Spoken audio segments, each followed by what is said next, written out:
Instaurer la transparence dans la gestion commune de la chose publique est l'objectif qui réunit pendant 2 jours à Brazzaville les experts de la Commission nationale de transparence et de responsabilité aux côtés des institutions nationales et internationales afin de valider le plan stratégique du CNRTR, structure d'appui aux réformes engagées par le gouvernement pour contribuer à l'amélioration du circuit de la recette et de la dépense publique.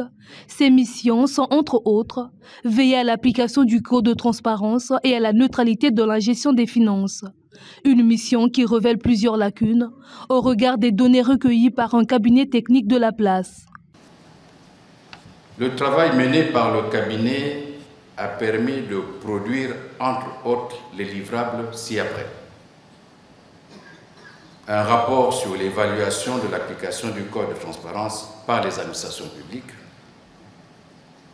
un projet de plan stratégique et un plan d'action triennable glissant 2025-2027. Le plan stratégique que nous soumettons aujourd'hui à votre sagacité s'inscrit dans une volonté claire de respecter les engagements pris au plan communautaire, notamment en respectant les directives de la CEMAC portant code de transparence et de bonne gouvernance. Le code de transparence de notre pays impose aux administrations publiques l'obligation de rendre compte de manière claire, accessible et compréhensible des décisions et des actions qui engagent les finances publiques. Il s'agit d'un engagement envers nos concitoyens pour qu'ils aient confiance en la gestion des ressources publiques. Reposant sur 4 axes essentiels, l'élaboration de ce plan stratégique viendra combler l'adéquation des 30% sur 100 des résultats enregistrés dans les administrations centraux, établissements publics et collectivités locales. Notre plan stratégique 2025-2029 vise à repositionner notre institution en tant qu'acteur clé dans la mise en œuvre du Code de transparence. Ce plan repose sur 4 axes prioritaires.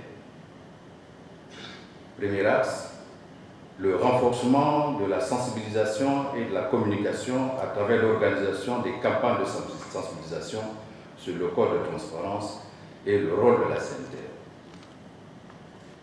Deuxième pilier, le renforcement des capacités des administrations publiques par un appui à l'appropriation des pratiques de transparence et de bonne gouvernance à travers des outils et des mécanismes de suivi.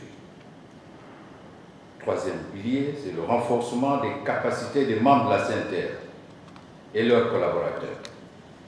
Cet atelier a été ouvert par le chef du gouvernement congolais, qui d'ailleurs salue le combat de cette institution, œuvrant pour l'instauration de la bonne gouvernance de la gestion publique.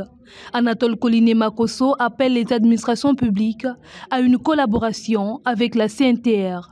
La mise en place de mécanismes de responsabilité efficaces dans les systèmes de gestion des finances publiques nécessite non seulement des institutions externes de contrôle et de réglementation, mais aussi des mécanismes et des procédures internes au sein des ministères, des départements et institutions gouvernementales.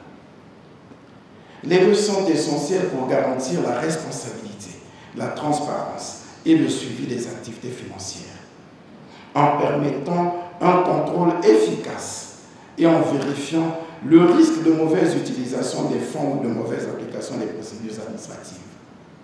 Mais aussi, tous les maillons du système de gestion des finances publiques doivent fonctionner de manière efficace et efficiente, depuis la formulation et la planification jusqu'à la mise en œuvre et la pratique, en passant par la supervision et le suivi, la comptabilité, afin d'assurer un niveau élevé de bonne gouvernance financière.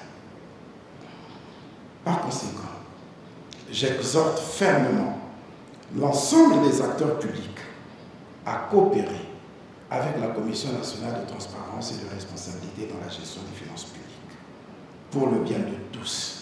Les résultats de cet atelier guideront la République du Congo vers une gestion de finances plus transparente et raisonnable.